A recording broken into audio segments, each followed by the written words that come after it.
Hola, ¿cómo estás? Te saluda Gaby Molina y hoy vengo a hablarte acerca de un tema que ha sido mi pasión, digamos que en el último año, pero porque viene de una larga historia de 32 años de dietas fallidas, de intentos fallidos de lograr un peso saludable, de poderme mantener en una talla que era de mi agrado. Entonces te puedo platicar que hace un año, en febrero del 2017, yo tomé la decisión de dejar el azúcar, viendo que estábamos todos adictos a la misma.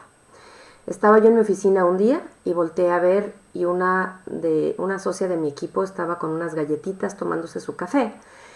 Y yo sé que ella tiene hipotiroidismo, entonces algo me hizo clic en la cabeza, algo por ahí me dijo, espérate, ¿qué está sucediendo? Yo había leído la historia de una familia inglesa que muy valientemente había decidido dejar el azúcar por un año.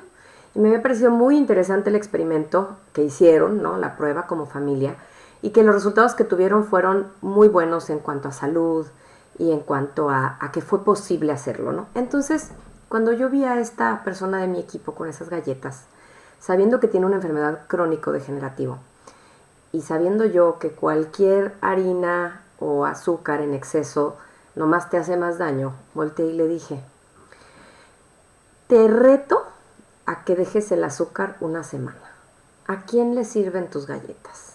¿Para qué comer galletas con café? ¿Qué necesidad tenemos cuando nada más nos hacen daño? Porque además yo estaba pensando en aquella persona de mi equipo que tiene hipotiroidismo, la otra que tiene diabetes, la otra que tiene hígado graso, y en la gran mayoría que tiene, como el 70% de los mexicanos, sobrepeso o inclusive llegar a obesidad. Entonces ella volteó y me dijo, sale, vamos a intentarlo. Entonces 3 días me tardé yo en poder dejar el azúcar, no porque fuera adicta a ella, yo eso hacía mucho que lo había dejado, pero porque me voy dando cuenta de que hasta el ablandador de carnes tiene dextrosa, y la dextrosa es un tipo de azúcar. Entonces, digamos que fue un camino complicado al principio, me sentí defraudada, me sentí engañada, me sentí manipulada por la industria alimenticia cuando me doy dando cuenta de que hasta los chiles jalapeños tienen azúcar.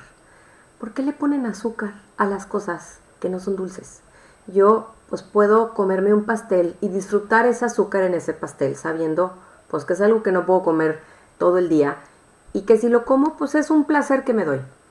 Pero estar comiendo azúcar en el ablandador de carnes o en los condimentos salados que utilizamos para guisar, la verdad es que me pareció un descubrimiento pues muy desagradable, pero afortunadamente para hacer conciencia. A los 3 meses leí un libro que se llama Sana sin esfuerzo, de un doctor, un médico nutriólogo muy reconocido en Estados Unidos, y me surgió la idea de comenzar esos pilares que el doctor nos enseña para bajar de peso, de la mano de la línea Wellness, que son unos suplementos que hacía tiempo yo ya estaba tomando, de Oriflame, que es la empresa con la que yo trabajo hace 8 años.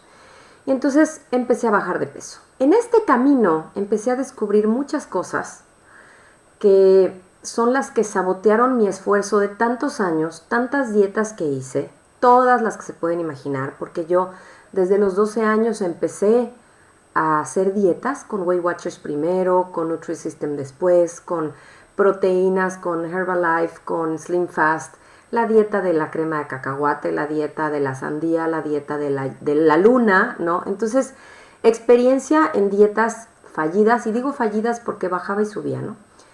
Tengo mucha. Entonces, cuando empecé a hacer esto y me doy cuenta de que es mucho más fácil de lo que creemos realmente, que toda la información que nos han dado está equivocada, digo, bueno, creo que es algo que hay que compartir. Es entonces cuando empiezo a estudiar al respecto. Cuando yo hice mi primera dieta, me acuerdo clarito que me quitaron todas las grasas. Me dijeron, no vas a comer grasa, no puedes freír nada, no puedes comer mantequilla, no puedes comer mayonesa, no puedes comer quesos normales, no puedes tomar leche, porque además yo vivía en la Ciudad de México y allá no había muchas opciones todavía de cosas bajas en grasas. He empezado a leer y resulta que esa moda de quitarle la grasa a la comida surge de un estudio de 1950 y tantos de un doctor que se llama Ansel Keys. Este doctor tenía una teoría, una hipótesis. Resulta que en Estados Unidos empezaron a incrementarse las incidencias de ataques al corazón, de muertes por enfermedades cardiovasculares. Y cuando hacían las autopsias se daban cuenta pues que había grasa en las arterias, en las venas de estas personas que morían de ataques al corazón.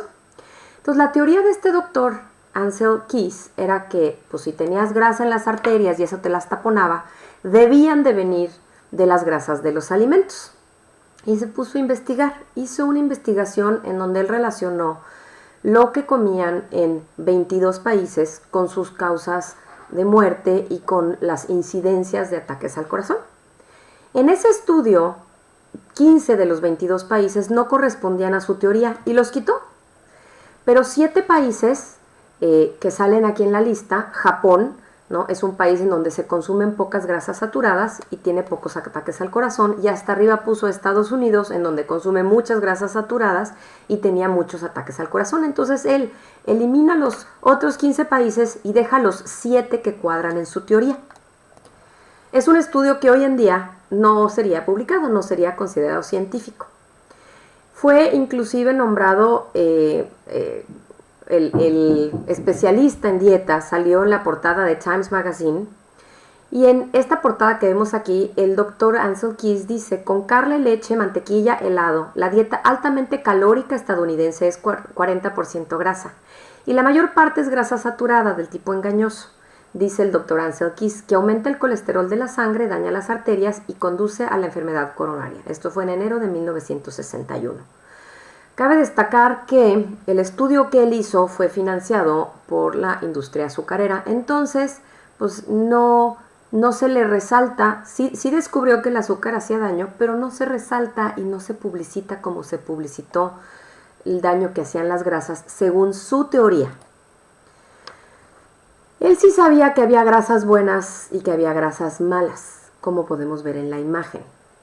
Pero decidió que explicarle a la población que había que diferenciarlas era muy complicado. Y entonces se englobaron a las grasas completitas en la categoría de malas, cuando la historia de la humanidad las grasas eran preciadas por su valor nutricional, porque en época de hambruna era lo que nos ayudaba, porque pues no había antes alimentos 24 horas del día, 7 días a la semana como existen hoy, ¿no? Entonces, algo que se consumió durante millones de años, porque el hombre tiene consumiendo carne 2.6 millones de años, de repente de un día para otro fue satanizado.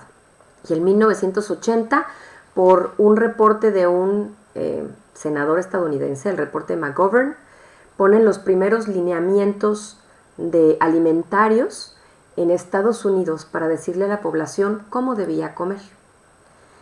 A finales de 1980, principios de los 90, salen las primeras pirámides alimentarias. En esas pirámides alimentarias, hasta abajo, como base de la pirámide, se ponen de 4 a 6 raciones de pan, cereales integrales, arroz, pasta y papas. En segundo lugar se ponen a las frutas y a las verduras, y en último lugar se ponen a las grasas, dejándolas junto con las golosinas. ¿Okay? Esta pirámide es la que rige hoy en día. Si tú eres mexicano y estás con hijos en edad de tercero o cuarto de primaria, te va a tocar ver el plato del bien comer, y más o menos es así el plato del bien comer, todavía que se les enseña a los niños, ¿no? Entonces, esto viene desde, pues ahora sí que enseñado en 1980, y a la fecha se sigue enseñando lo mismo, que la base de la alimentación deberían de ser los granos y los cereales, y como última o recurso deberíamos de estar comiendo grasas, ¿ok? Y entonces comenzó la moda low fat, sobre todo los que vivimos en frontera. Cuando cruzamos Estados Unidos y vamos a los supermercados en Estados Unidos, nos encontramos absolutamente todo en versión full fat, o sea, completamente con grasa, y en versión low fat. Yo llegué a vivir a Tijuana en 1986 de la Ciudad de México, cuando tenía casi 13 años, en donde había hecho mi primera dieta en Weight Watchers, y llego aquí a los supermercados y me encuentro con la panacea. Todo había bajo en grasa, todo en mi dieta lo podía hacer yo bajo en grasa. Pero resulta que hay un problema muy serio cuando tú le quitas la grasa a un alimento. Sabe a cartón. Entonces, ¿qué hicieron los fabricantes de los alimentos bajos en grasa para que la gente se los pudiera comer? Porque si tú le quitas la grasa a un alimento, piensa en el pollo. ¿Qué es lo que le da sabor al pollo? Pues la piel, ¿no? Entonces, si tú le quitas la grasa a un alimento, te vas a ver muy desabrido.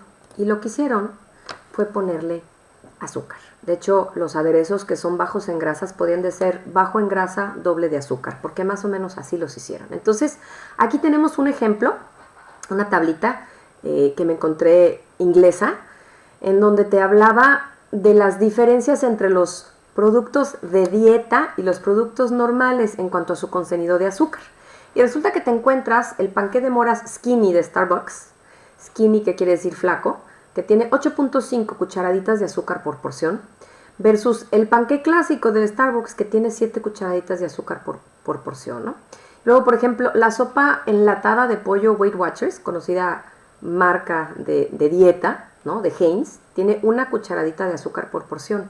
La sopa normal, clásica de Heinz, tiene 0.75 cucharaditas de azúcar por porción. El yogurt, ¿no? Todo el mundo come yogurt pensando que es súper bueno y se lo damos a los niños y que los niños tomen Danonino y Yakult y Yoplait y bueno, la cantidad de azúcar que tienen los yogurts, porque además casi todos son bajos en grasa, ¿no? Es bárbara. Entonces te encuentras un yogurt natural, 0% grasa, que tiene 3.25 cucharaditas de azúcar y el yogurt normal tiene 2.5 cucharaditas de azúcar. Entonces, tú vete a ver las versiones bajas en grasa versus las versiones normales y vas a encontrar que tienen más azúcar las bajas en grasa.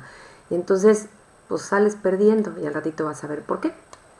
Ahora, empezaron a decir que las grasas de origen animal eran dañinas y se asumió que todas las grasas saturadas como el aceite de coco eran dañinas. Y entonces se empezaron a promover los aceites vegetales industrializados, la margarina y la manteca vegetal. Así nace la comercialización de los aceites y de las grasas trans. De hecho, esto de las grasas trans en teoría ya está prohibido en Estados Unidos, ¿no? Ya dijeron que sí hacen mucho daño, pero años estuvimos comiendo margarina y manteca vegetal y aceites trans. Los hacen trans, son hidrogenados, para que aguanten más tiempo en las alacenas, para que tengan más años vida en el supermercado sin que se echen a perder, ¿ok? Sin embargo, estos aceites que son con los que cocinamos hoy en día en lugar de manteca, como cocinaba nuestra abuelita, en cuanto los pones al calor, pues la mayoría se oxidan y cuando tú te tomas un aceite oxidado, estás comiendo radicales libres. Esto sí hace daño. Este tipo de grasas sí nos causan muchos problemas de salud. Estas son las que hay que quitar por completo de nuestra vida, van para afuera. Ahora, ¿a raíz de qué decidieron que las grasas eran malas en Estados Unidos? Aquí podemos ver una gráfica. Exactamente en 1980 hay un punto de inflexión, ¿no? La gráfica iba, pues sí, se iba incrementando el sobrepeso, se iba incrementando la obesidad, pero de repente en 1980 se dispara de una forma impresionante a raíz de que quitaron las grasas de la alimentación. Entonces te pones a pensar, ¿realmente había que quitar las grasas de la alimentación? ¿Qué es lo que sucedió a raíz de que quitaron las grasas que empezamos a engordar de esa manera? Porque Estados Unidos no está solo. Ahora, ¿cómo se compara México con otros países con el incremento del sobrepeso? Bueno, desde que nosotros encontramos mediciones, que es a mediados de los 90s, podemos ver que México ya tenía más sobrepeso que Estados Unidos. Ya les ganamos, algo que a mí me pareció increíble porque yo recuerdo cuando yo era niña, pues no veía problemas de sobrepeso con mis compañeros de la escuela, en la Ciudad de México por lo menos. Cuando llegué a vivir a Tijuana, cuando tenía 13 años, varios de mis compañeros de la secundaria tenían sobrepeso, inclusive obesidad. Eso obviamente por la influencia del tipo de alimentación de Estados Unidos, aquí en frontera, pues aquí se comía mucha comida chatarra como se comía en Estados Unidos, algo que en la Ciudad de México todavía no era tan común cuando yo era niña. Ahora, ¿cómo se compara México con otros países en obesidad? En eso sí, Estados Unidos nos gana. Estados Unidos, que es la línea naranja, ellos sí tienen más obesidad que nosotros, ¿ok? Sin embargo, el porcentaje de obesidad en México pues es altísimo de todas maneras y pues sigue creciendo, no es algo que se esté deteniendo. Y bueno, ¿qué pasó en México en los últimos 30 años? Un país que ni siquiera hemos encontrado que tuviera registros del sobrepeso, de la obesidad. algo sucedió. Yo me acuerdo clarito que en 1985 abrió el primer McDonald's en la Ciudad de México.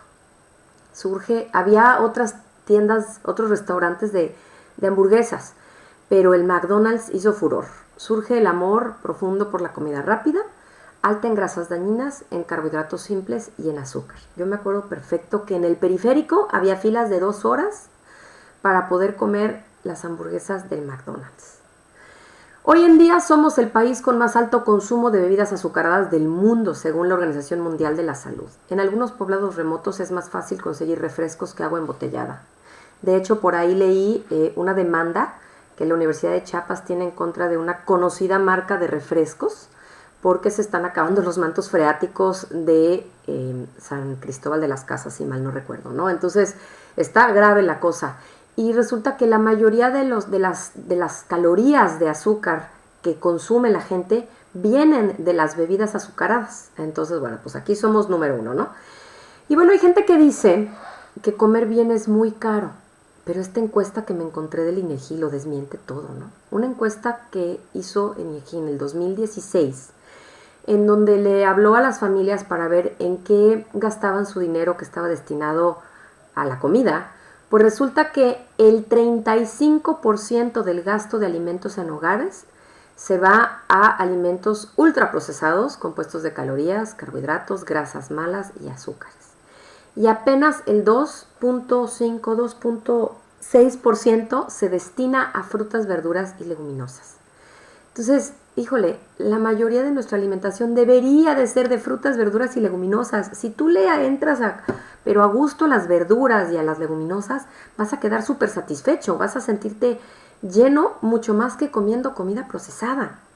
Entonces vas a gastar menos comiendo comida buena, vas a nutrirte más y a la larga lo vas a agradecer porque tu cuerpo te lo va a agradecer, ¿no? Entonces, bueno, comer bien no es más caro. Comer comida chatarra, que es prácticamente toda la ultraprocesada, eso sí es muy caro. Hoy, desafortunadamente por todo eso, tenemos el nada honorable primer lugar mundial en sobrepeso y el segundo lugar mundial en obesidad.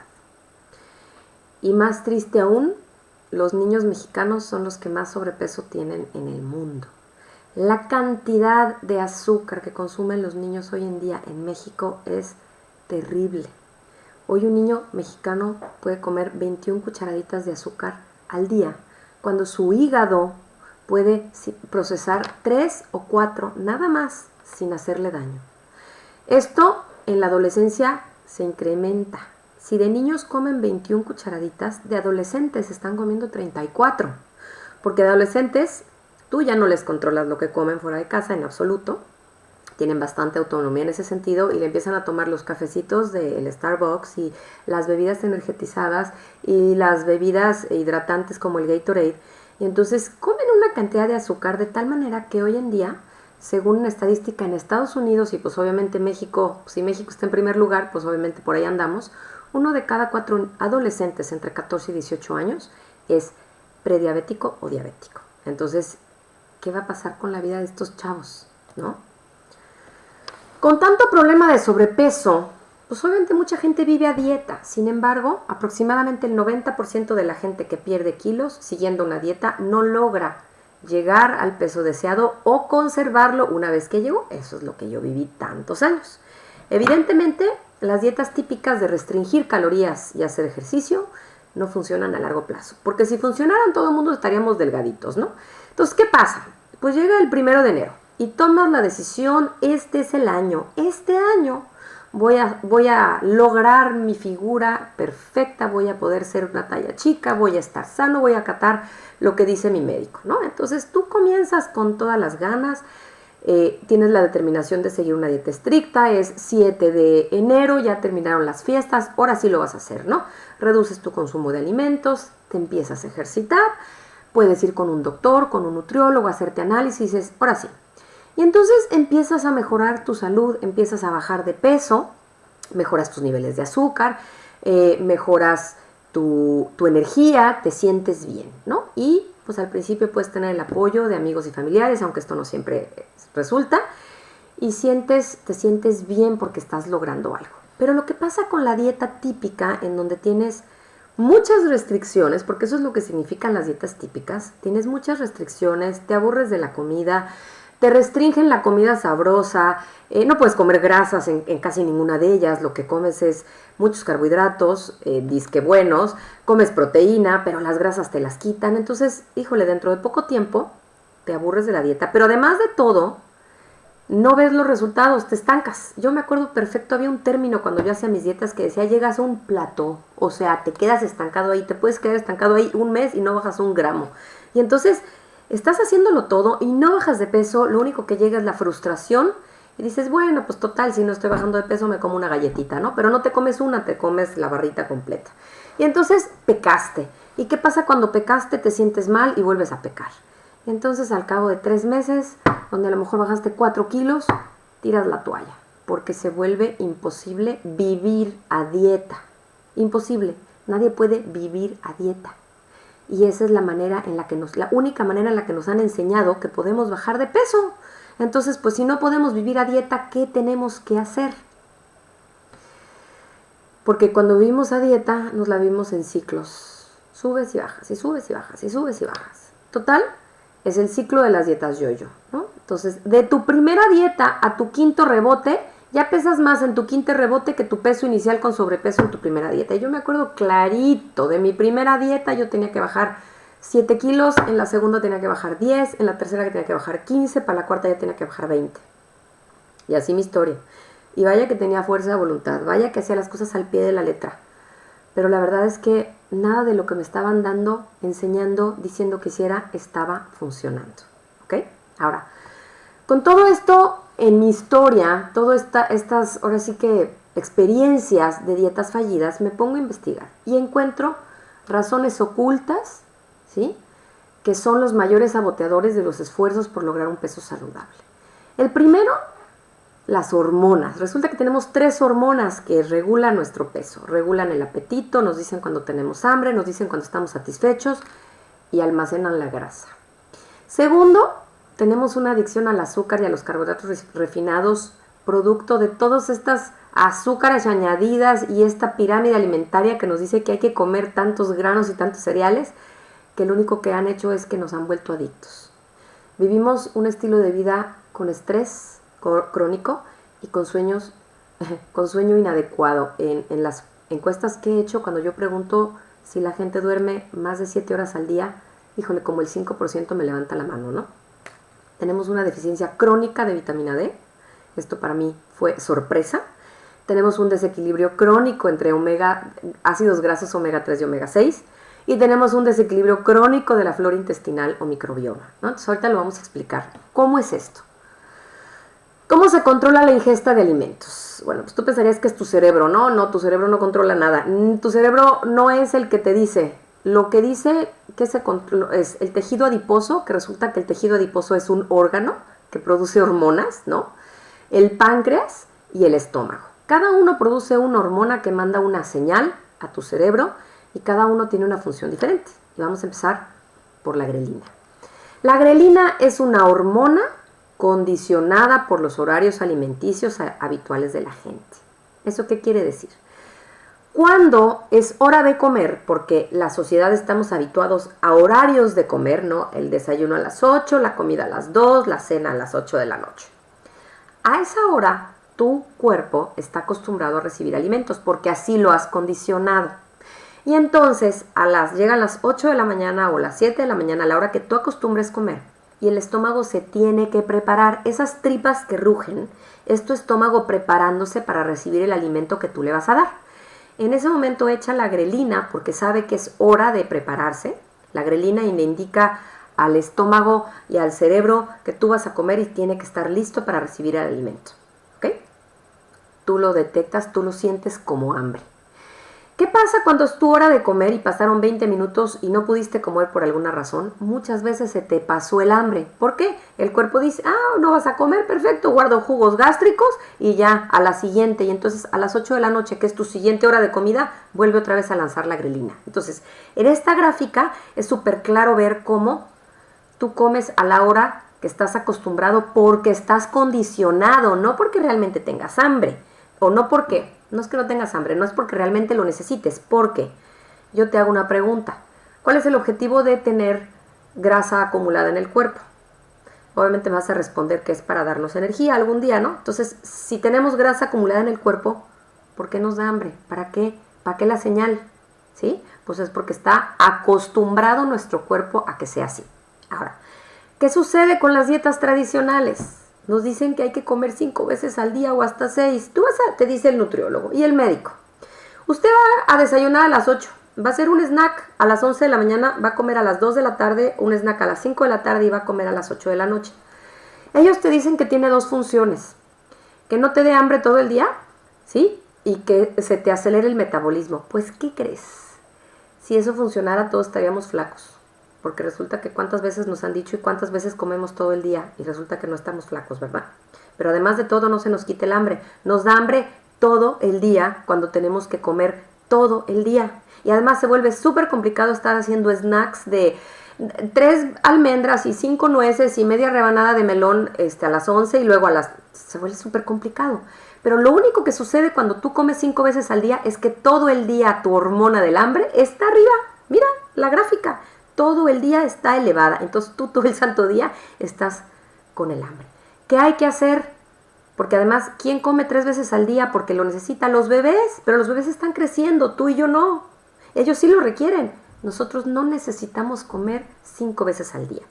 Entonces, la única forma de quitarnos el hambre crónica que tenemos es bajarle a las veces de comida. Investiga una cosa que se llama ayuno intermitente y vas a ver por qué. Y verás cómo de repente se te quite el hambre y de repente dejas de pensar en comida todo el día. Porque la gente delgada no come todo el día. La gente delgada normalmente no hace 5 comidas al día. Hace 2, a lo mejor 3, pero nada más. Observa a tus amigos delgados y verás, ¿ok? Ahora, la siguiente hormona es la leptina. La leptina la secreta tu tejido adiposo. Y es la que le dice al cerebro, tú ya estás satisfecho, ya comiste suficiente, por favor deja de comer. Pero tenemos un problema con la leptina. Cuando tú comes alimentos con mucha azúcar, ese azúcar interfiere con la señal de la leptina que está mandando tu tejido adiposo al cerebro y entonces pues tú no la escuchas y sigues comiendo. Y al seguir comiendo sin necesitarlo, se empieza a producir algo que se llama resistencia a la leptina. Incrementas el consumo de calorías, aumentas tu peso, al tener más tejido adiposo lanzas más leptina y entonces tu cerebro sigue resistiéndola y entonces tú no escuchas la señal de tu cerebro. De hecho, piensa en los niños sanos. Un niño sano va a dejar de comer cuando se llenó. Aunque sean galletas normalmente, los niños sanos sí escuchan su cuerpo. Los niños delgados dicen, ya no quiero mamá, y ya no quieren. Pero ¿qué hacemos los papás? Tú no te levantas de la mesa hasta que no te acabas la sopa o hasta que no te acabas la carne, que porque hay niños en África muriéndose de hambre, eso nos decían a nosotros, ¿no? No sé qué les digas a tus hijos, pero normalmente queremos obligar a los niños a acabarse el plato para no desperdiciar o para que coman bien. Por Dios, si tú sabes que tu hijo come poquito, pues sírvele menos. Total, si quiere más, le sirves más.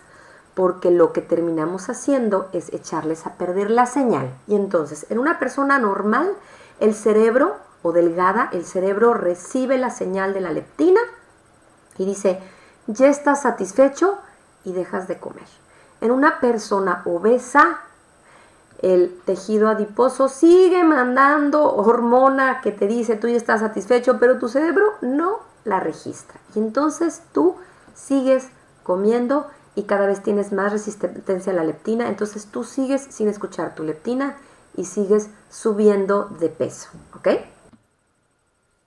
Ahora, vamos a hablar de una hormona más. Esta es la que probablemente tú ya conozcas. Se llama insulina. Y probablemente la conoces, pues porque si tienes algún amigo, algún pariente diabético, seguramente conoces a alguien que se inyecta insulina por aquello de su diabetes. Y bueno, te cuento un poquito por qué. La insulina es la hormona que secreta el páncreas para llevar la glucosa al interior de las células. La glucosa es un tipo de energía o de combustible que utilizan nuestras células. Nuestras células pueden utilizar grasa o glucosa como combustible. La que normalmente tienen disponible, porque tanto de los carbohidratos como de las proteínas se obtienen, es glucosa, ¿ok?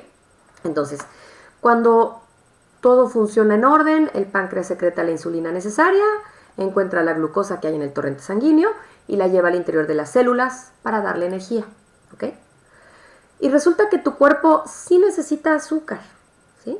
Pero nada más 5 gramos. Una cucharadita de azúcar es lo que necesita tu cuerpo para funcionar en todo momento. En los 5 litros de sangre que tienes, más o menos, tienes 1 gramo de azúcar por cada litro de sangre. Pesa 1 gramo de azúcar para que veas cuánto es, ¿ok? Ahora, ¿qué pasa cuando de trancazo te echas una Coca-Cola, un Gatorade, un Nestea, un agua de Jamaica, un agua de limón? ¿Qué pasa? Cuando tú te tomas así de golpe una bebida azucarada que no tiene fibra, todo ese azúcar entra casi derechito a tu torrente sanguíneo. Y resulta que una de esas bebidas pueden tener desde 27 gramos hasta 60 gramos y te lo puedes beber en 5 minutos, ¿no? A lo mejor lo chiquiteas y te lo echas en 1 hora. Entonces, si tú solamente necesitas 5 en todo momento y con 15 entras en coma diabético, ¿qué pasa cuando de golpe le echan 60 gramos de azúcar a tu estómago y tu estómago luego lo manda al torrente sanguíneo? Gracias a Dios tenemos un cuerpo maravilloso que funciona de forma increíble hasta que se echa a perder, por supuesto, ¿no? Y entonces te da diabetes. Pero mientras no te dé diabetes, tu cuerpo es mágico. Y resulta que tu páncreas dice, alerta roja, acaban de entrar 60 gramos de azúcar al estómago y ahorita se van a ir disparados al torrente sanguíneo. Y entonces secreta insulina. La insulina va pero corriendo a buscar ese azúcar que está en tu torrente sanguíneo, que te elevó el azúcar, y trata de llevarla a las células. Si tú estás sano o sana, va a llevarla, las células van a recibir la glucosa que necesitan, pero no necesitan 60 gramos de azúcar de trancazo. Entonces, todo el excedente que no se puede quedar circulando en tu torrente sanguíneo, la insulina se lo lleva y lo empieza a acumular en el banco que tienes tú. Tu banco es tus depósitos de grasa. La verdad es que es maravilloso, porque si no te mueres. O sea, si no tuvieras tú en dónde almacenar esa grasa, te mueres con ese exceso de azúcar, ¿ok? Entonces, los depósitos de grasa son maravillosos. Nada más que, híjole, hay que aprender a tener los necesarios, no los excesos. Y los excesos vienen de todos estos excesos de azúcar, ¿ok? Ahora, lo que les explicaba, y aquí lo vemos en 2 dibujos en donde sale el nivel normal de glucosa en la sangre y el nivel de glucosa elevada, ¿ok?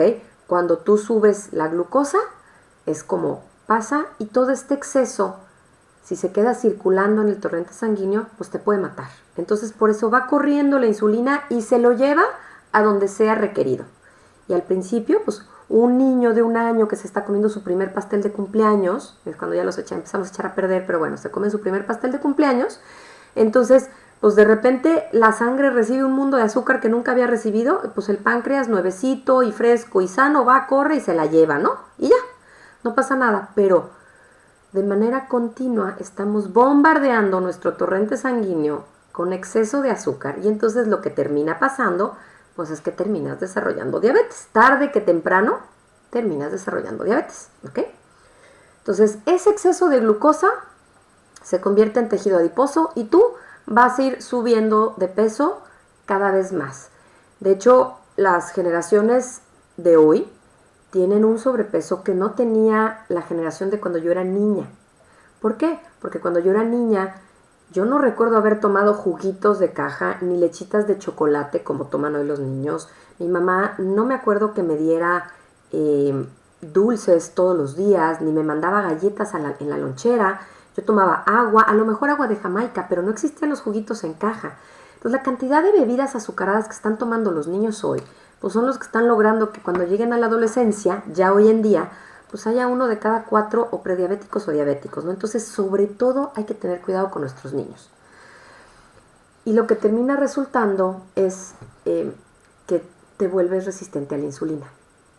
Con toda esa cantidad de glucosa circulando, obviamente cada vez hay más insulina. Las células bombardeadas con tanta azúcar y con tanta insulina cierran las puertas y dicen, no, aquí ya no más, ya no entra más. Y entonces empiezas con el síndrome metabólico que empieza por la resistencia a la insulina y esa termina desarrollándose como diabetes, pero es hígado graso, es hipertensión, son problemas cardiovasculares y termina siendo, es vientre prominente, ¿no? Y termina desarrollándose como diabetes, pero empieza con resistencia a la insulina y de hecho hay una prueba muy sencilla que te puedes ir a hacer a un laboratorio que te mide tu insulina en suero. Los niveles más sanos están abajo de 3, por lo menos que llegues a 5, pero el 90% de la gente que hemos medido nosotros está arriba de 5. Entonces hay una resistencia a la insulina no detectada en la mayoría de la población que termina desarrollándose en diabetes, ¿no? O en hígado graso o en hipertensión. Entonces, vete a revisar a ver cómo estás tú. Ahora, otra cosa, ya hablamos de las hormonas, otra cosa que nos hemos encontrado es la literal adicción al azúcar. Aquí podemos ver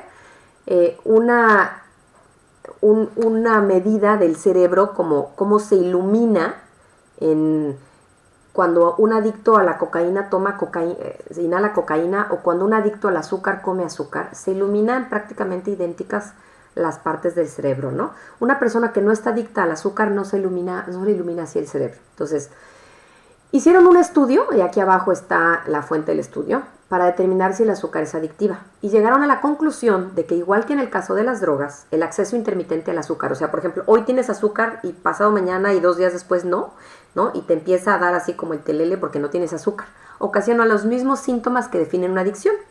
Atracones, ¿no? Cuando estás a dieta y te quitan el azúcar y de repente regresas, ya terminaste tu dieta y puedes comer otra vez azúcar, pues te atascas, ¿no? Son los atracones. Síndrome de abstinencia, pues te quitan el azúcar y empiezas a temblar.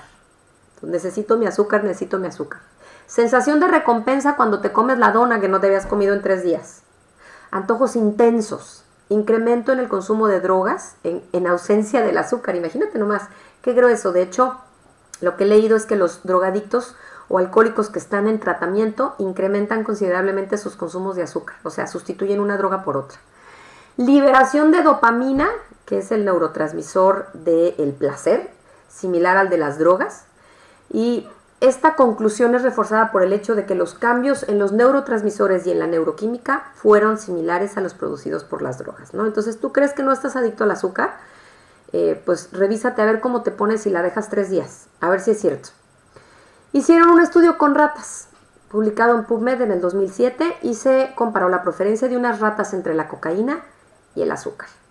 A unas ratas cocainómanas les pusieron una solución de agua con azúcar y otra solución de agua con cocaína, y las ratas cocainómanas prefirieron la solución de agua con azúcar. De hecho, por eso dicen que el azúcar es más adictiva que la cocaína. Es por ahí, eso anda circulando, pero nada más es que te quede claro que el azúcar es sumamente adictiva.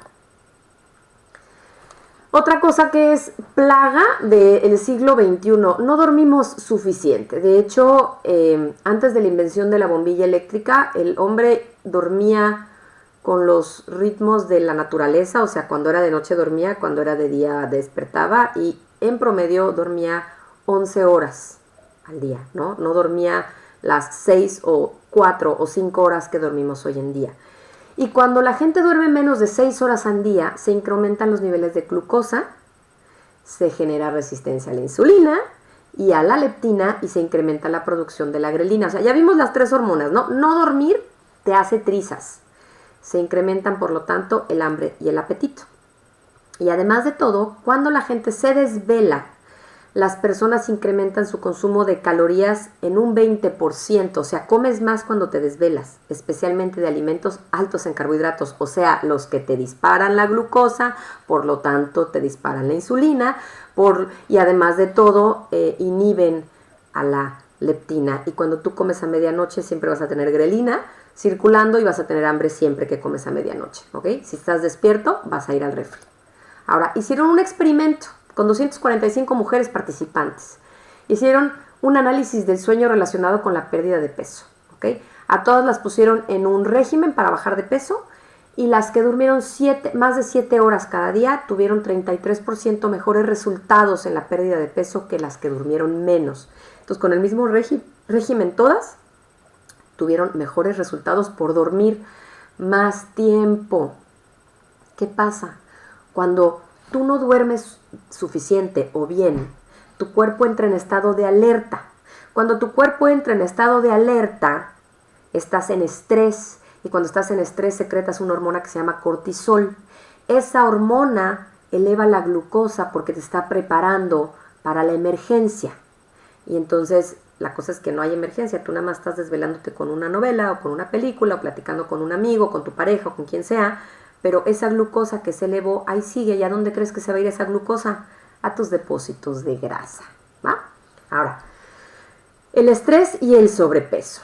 Cuando pasamos momentos de estrés, igual que cuando dormimos poco tiempo, pues se incrementan los niveles de cortisol.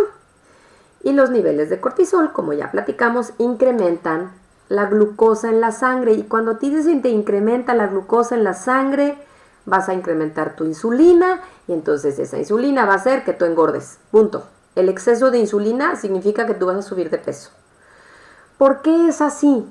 En la época de las cavernas, ¿no? O antes, hace miles de años, cuando nuestros antepasados tenían peligros de vida reales constantemente, pues tu cuerpo se tenía que preparar para atacar o para huir, ¿no? Flight or fight mechanism, el mecanismo de huida o de ataque en caso de peligro, de muerte. Entonces, cuando el cuerpo dice, estás en peligro de muerte, pues vamos a echar glucosa al torrente sanguíneo para darle energía a los músculos, porque los músculos esa glucosa se la queman, porque estás preparándote para correr del león, ¿va? Es como las mamás aquellas que salvan a sus hijos, que los van a atropellar y brincan quién sabe de dónde y los rescatan. Bueno, están en un momento de estrés real de vida. La cosa es que hoy en día, pues nuestro estrés es de trabajo, no es de peligro físico, pero el cuerpo todavía no entiende la diferencia y entonces idéntico se te eleva la glucosa, idéntico se te eleva la insulina y entonces tú no vas a quemar esa glucosa porque tú no estás haciendo ejercicio. Entonces, si tu estilo de vida, por tu tipo de trabajo, o porque eres mamá de 20 niños, o porque así es tu personalidad estresada, no tienes, digamos, no encuentras la manera de hacerlo de otra forma, bueno, te doy algunas sugerencias. Una, tómate una clase de yoga o de meditación, ¿no? Empieza a hacer cosas que te ayuden a liberar ese estrés. Pero tú no tienes de otra más que hacer ejercicio, porque la única manera de quemar esa glucosa que tienes circulando en el torrente sanguíneo sin que se te acumulen los depósitos, o sea, antes de que se te acumulen los depósitos de grasa, vas a ir a hacer ejercicio para que se queme. Que conste que con eso no vas a bajar de peso, ¿eh? Con eso vas a evitar subir de peso, porque tú la glucosa ya la tienes ahí en peligro de que se te vuelva grasa. Entonces, si tú vives un estrés continuo, por favor, el ejercicio no puede faltar en tu vida, porque va a ser la única manera en la que tú puedas controlar no subir de peso.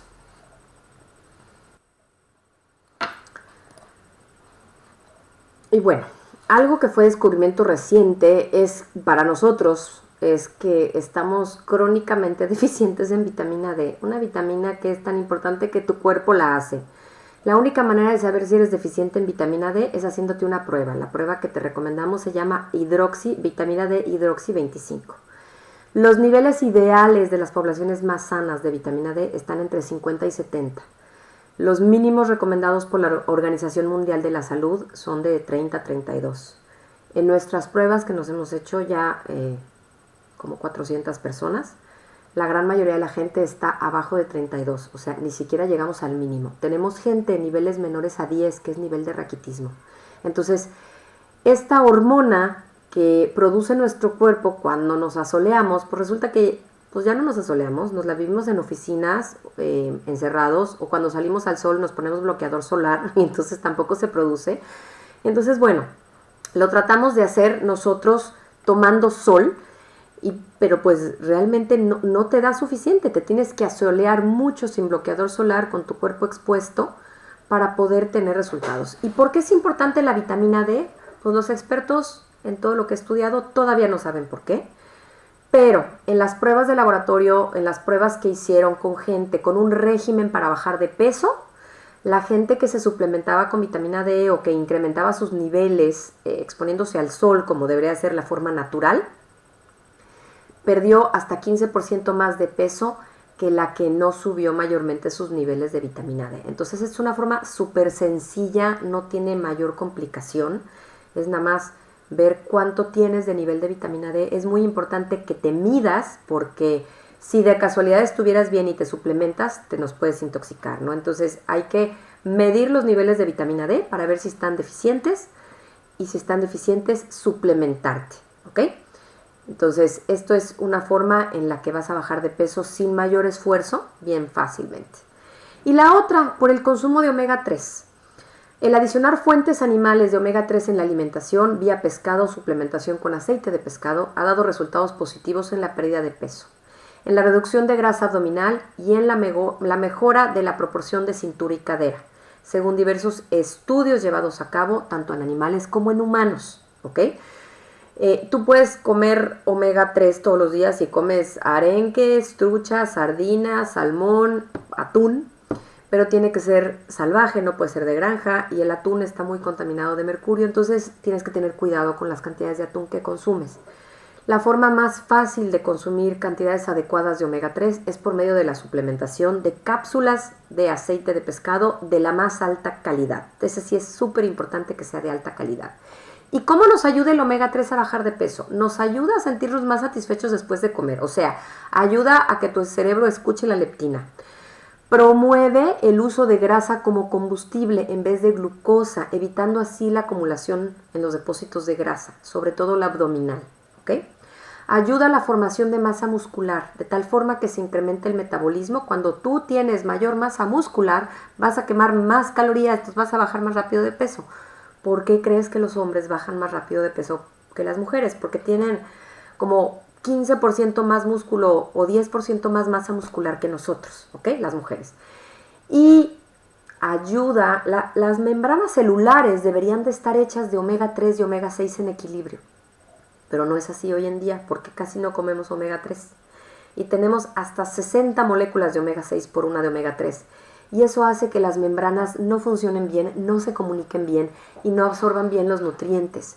Entonces, cuando tú tienes suficiente omega 3 para tener tus membranas celulares en equilibrio, pues obviamente vas a contrarrestar la resistencia a la insulina y la resistencia a la leptina, va a estar más sensible tu célula para recibir esa glucosa y vas a poder tener los niveles de glucosa en la sangre más nivelados por el consumo de omega 3. Entonces la gente diabética de hecho debería de consumir omega 3 en altas dosis. Las dosis que nos equilibran por la cantidad de omega 6 que consumimos son de 3 a 4 gramos todos los días. La única contraindicación es si tú tomas algún adelgazante de la sangre, como el omega tiene la misma función, es importante que le preguntes a tu médico. Ahora, hay una cosa más que descubrí recientemente.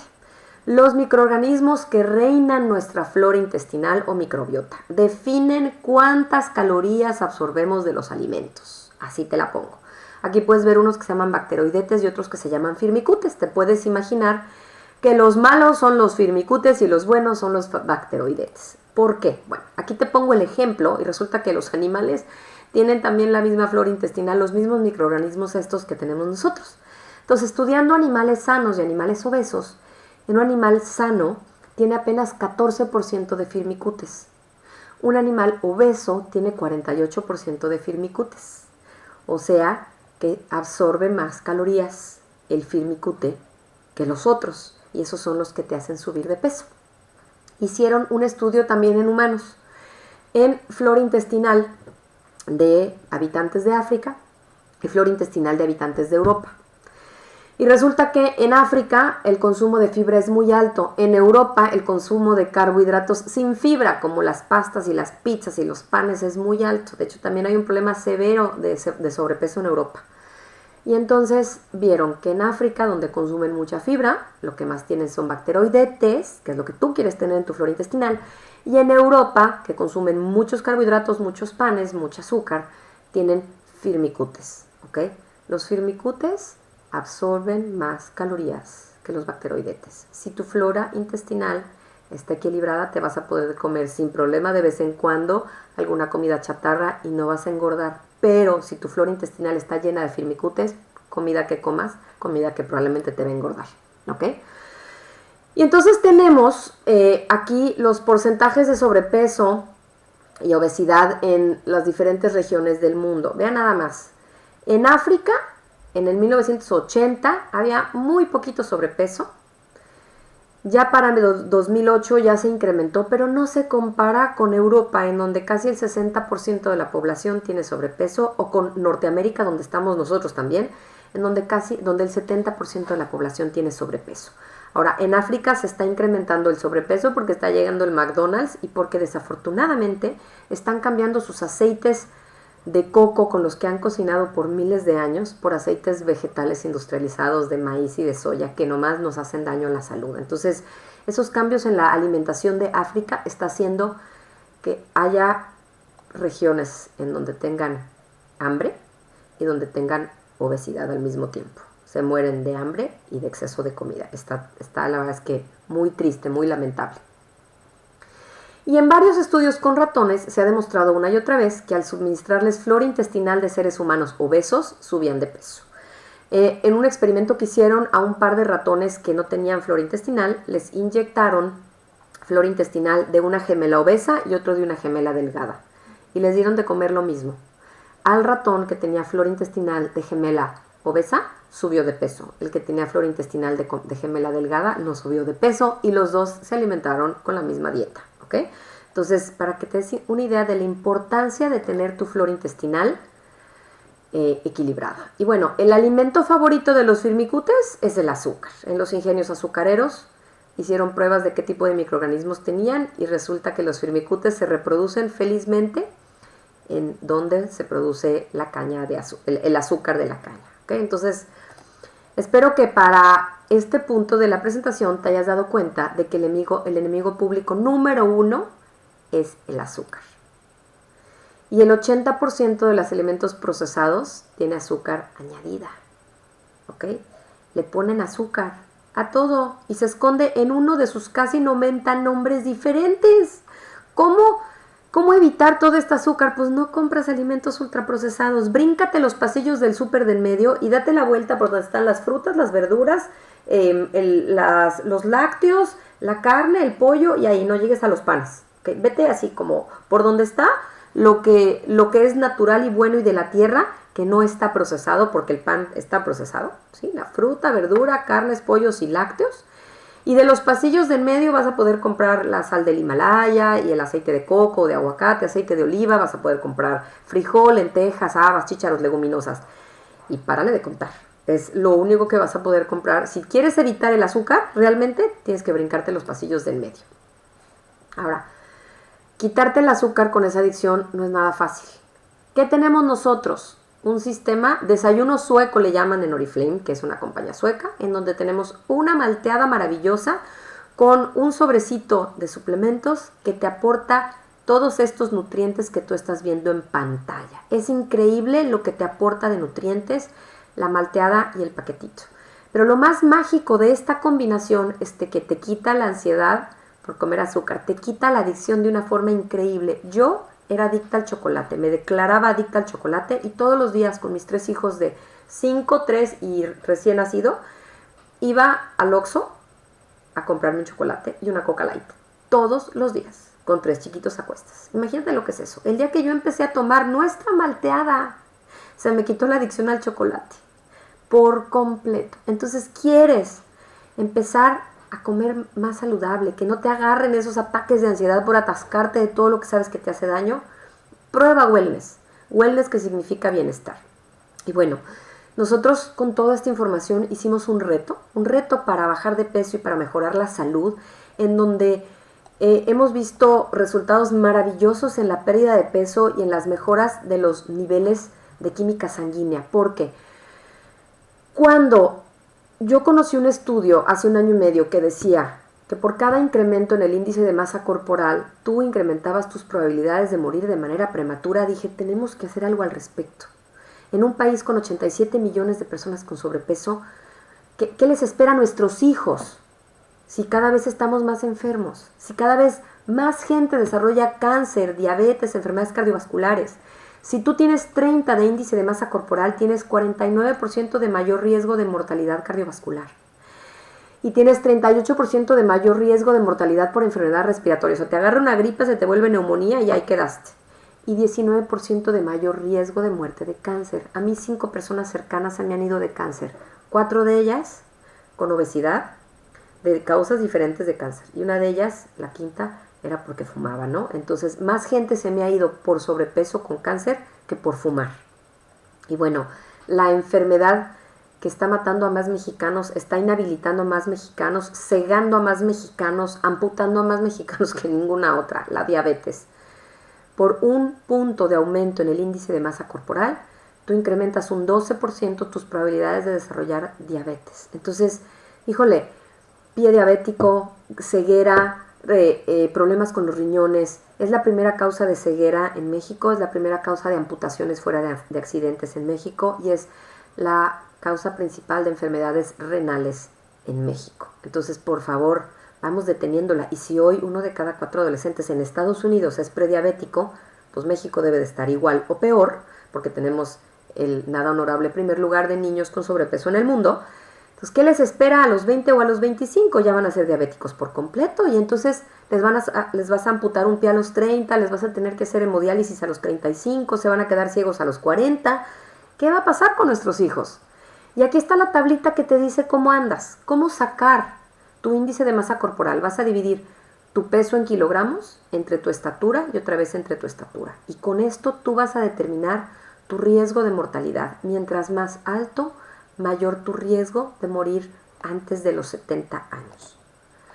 Y bueno, del último reto que hicimos ya tenemos resultados. Empezó el 2 de octubre, terminó el 2 de febrero y bajamos 7% del peso corporal en promedio, a pesar de que se atravesó la Navidad.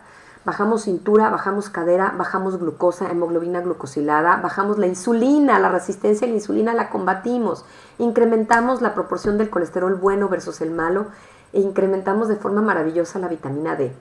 Esto nos dio resultados de salud, pero por supuesto que también de peso. Con todo lo aprendido hemos tenido resultados extraordinarios en la gente que confió en nosotros, que se siente mejor, tiene más energía, se le mejoró la autoestima, se le mejoró la salud, está haciendo cambios en la salud de su familia.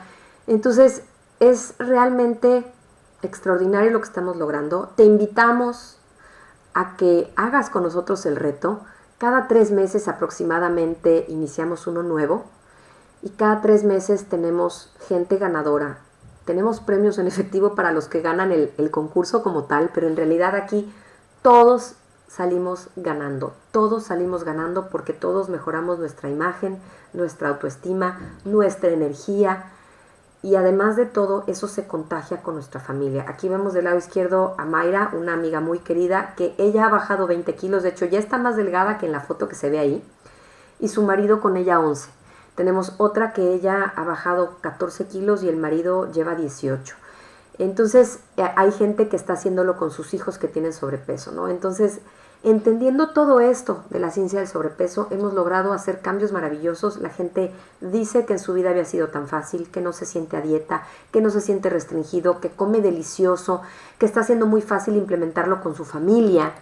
Entonces te invitamos a que lo conozcas. Este es mi correo electrónico, puedes contactarte conmigo. Si tú recibiste este video por parte de una persona, seguramente es porque te quiere ver sano, te quiere ver vivir mucho tiempo feliz y que aprendas como nosotros a comer delicioso, libre de remordimientos y quitándonos todos los kilos que traemos encima para toda la vida. Que esto se vuelve un estilo de vida, no es una dieta más, es una forma de vivir completamente saludable. Muchísimas gracias y te deseo toda la salud y toda la prosperidad para toda tu vida.